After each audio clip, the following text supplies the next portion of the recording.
തൃശ്ശൂരിൽ ഒരു യുവാവിനെ കുത്തിക്കൊലപ്പെടുത്തിയിരിക്കുന്നു. അതെ, തൃശ്ശൂർ വടക്കേ ബസ് സ്റ്റാൻഡിന് സമീപം താമസിക്കുന്ന ലിവിനാണ് കൊല്ലപ്പെട്ടത്. 15ഉം 16ഉം വയസ്സുള്ള കുട്ടികളാണ് കുത്തിയത്. ഇരുവരെയും കസ്റ്റഡിയിൽ എടുത്തിട്ടുണ്ട്. ലിവിൻ ഡേവിഡ് 30 വയസ്സ് ആളുടെ കുത്തേറ്റ് പുള്ളി മരിച്ചിട്ടുണ്ട്.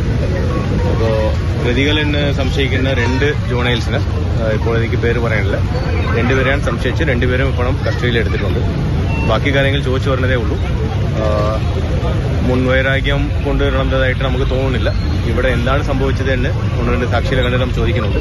കത്തി ആരുടെ കയ്യിൽ ഉണ്ടായിരുന്നു എന്നതിനെ കുറിച്ചുള്ള അന്വേഷണം ഇപ്പോൾ ആദ്യഘട്ടത്തിലാണ്. അത് അന്വേഷിച്ച് ചോദിച്ച് കുറച്ച് കാര്യങ്ങൾ മനസ്സിലാക്കിയതിനു ശേഷമേ നമുക്ക് നിയമം. MS ലിഷോയുണ്ട് തൃശ്ശൂരിൽ നിന്ന്. ലിഷോയ്, ഇന്ന് മറ്റു കാര്യങ്ങളൊക്കെ പറയേണ്ട സമയത്താണ് ഇങ്ങനൊരു വല്ലാത്ത ക്രൂരത നടന്നത്. അതും 10, 15, 16 വയസ്സുള്ള കുട്ടികൾ പ്രതിസ്ഥാനത്തുകൂടി വരുന്നു. അത് എന്ത് സംഭവിച്ചു എന്നാണ് മനസ്സിലാവുന്നത്? അതായത് ഇന്ന് അല്പസമയം മുമ്പ് ഏകദേശം ഒരു 8:45 കൂടിയാണ് ഈ സംഭവം ഉണ്ടാകുന്നത്.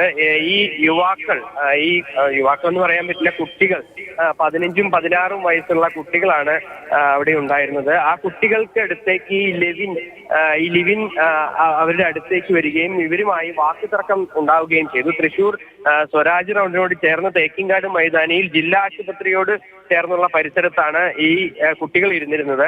അവരുടെ അടുത്തേക്കാണ് ഈ ലിവിൻ ചെന്ന് അവരുമായി വാക്കുതർക്കത്തിൽ ഏർപ്പെടുന്നത്. ഇതോടുകൂടി ആ കുട്ടികളിൽ ഒരാളുടെ കയ്യിൽ ഉണ്ടായിരുന്ന കത്തി ഉപയോഗിച്ച് ലിവിനെ കുത്തുകയായിരുന്നു. ഒറ്റ കുത്തിൽ ലിവിൻ മരണമടഞ്ഞു എന്നുള്ളതാണ് ഏറ്റവും എടുത്തു പറയേണ്ട ഒരു കാര്യം. അതായത് കൃത്യമായി എവിടെ കുത്തിയാൽ ജീവൻ നഷ്ടപ്പെടുമെന്ന് അറിയാവുന്ന തരത്തിലുള്ള ഒരു കുത്തായിരുന്നു അതെന്നാണ് നമുക്ക് പോലീസ് ഉദ്യോഗസ്ഥരുമായി സംസാരിച്ചപ്പോൾ മനസ്സിലാക്കാൻ സാധിക്കുന്നത്.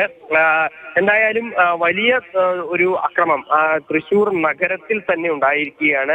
ജില്ലാ ആശുപത്രിക്ക് മുൻവശത്ത് കമ്മീഷണറും DIGയും ഉൾപ്പെടെയുള്ള സംഘം അവിടെ എത്തി ഇപ്പോൾ പരിശോധന നടത്തി. 2 പേരും 15ഉം 16ഉം വയസ്സുള്ള കുട്ടികളാണ് എന്നുള്ളതാണ് കമ്മീഷണർ ഇപ്പോൾ പറഞ്ഞിരിക്കുന്നത്. ഇരുവരും പോലീസിന്റെ കസ്റ്റഡിയിൽ തന്നെയുണ്ട്. എന്താണ് ഇതിന്റെ ഒരു മോട്ടീവ് എന്ന്, അതായത് എന്തിനാണ് ഈ ഒരു കൊലപാതകം നടത്തിയതെന്ന് ഒരു കാര്യത്തിൽ ഒരു വ്യക്തത വരേണ്ടതുണ്ട്. മുൻവൈരാഗ്യം എന്തെങ്കിലും ഉണ്ടായിട്ടുണ്ടോ എന്നുള്ള കാര്യങ്ങളെല്ലാം തന്നെ പരിശോധിക്കണമെന്നാണ് സിറ്റി പോലീസ് കമ്മീഷണർ പറഞ്ഞിരിക്കുന്നത്. ഇന്നത്തെ ദിവസം നമ്മൾ ഒരിക്കലും കേൾക്കരുത് എന്ന് ആഗ്രഹിച്ചൊരു വാർത്തയാണ് പുറത്തു വന്നിരിക്കുന്നത്. ഒരു കൊലപാതകം നടത്തിയിരിക്കുന്നത് പ്രായപൂർത്തിയാകാത്ത കുട്ടികളാണ്. 15ഉം 16ഉം മാത്രം വയസ്സുള്ള കുട്ടികളാണ് ഒരു യുവാവിനെ കുത്തിക്കൊന്നിരിക്കുന്നത്. നമ്മളെല്ലാവരും വളരെ പ്രതീക്ഷയോടെ നല്ല സ്വപ്നങ്ങളുമായി പ്രതീക്ഷകളുമായി 2025 വരവേൽക്കട്ടെ എന്ന് പറയുമ്പോഴാണ് ഇപ്പോൾ ലിവിൻ എന്ന ചെറുപ്പക്കാരന്റെ കുടുംബം തീരാ കണ്ണീരിലേക്ക് പോകുന്നത്. ഈ 15ഉം 16ഉം വയസ്സുള്ള കുട്ടികളുടെ കുടുംബത്തിന്റെ അവസ്ഥ എന്താണെന്നറിയാം. ഇതാണ് എന്തുകൊണ്ട് സംഭവിച്ചു എന്നൊക്കെ പോലീസ് കണ്ടെത്തട്ടെ. അവർക്ക് സ്വാഭാവികമായിട്ട് നിയമ നടപടികൾ അതിൻ്റെതായ രീതിയിൽ നേരിടേണ്ടി വരും. ഒരു കുടുംബത്തിന്റെ കണ്ണീരാണ് ഇപ്പോൾ ഈ ഡിസംബർ 31 ഈ സമയത്ത് നമ്മൾ കാണുകയും ചെയ്തു.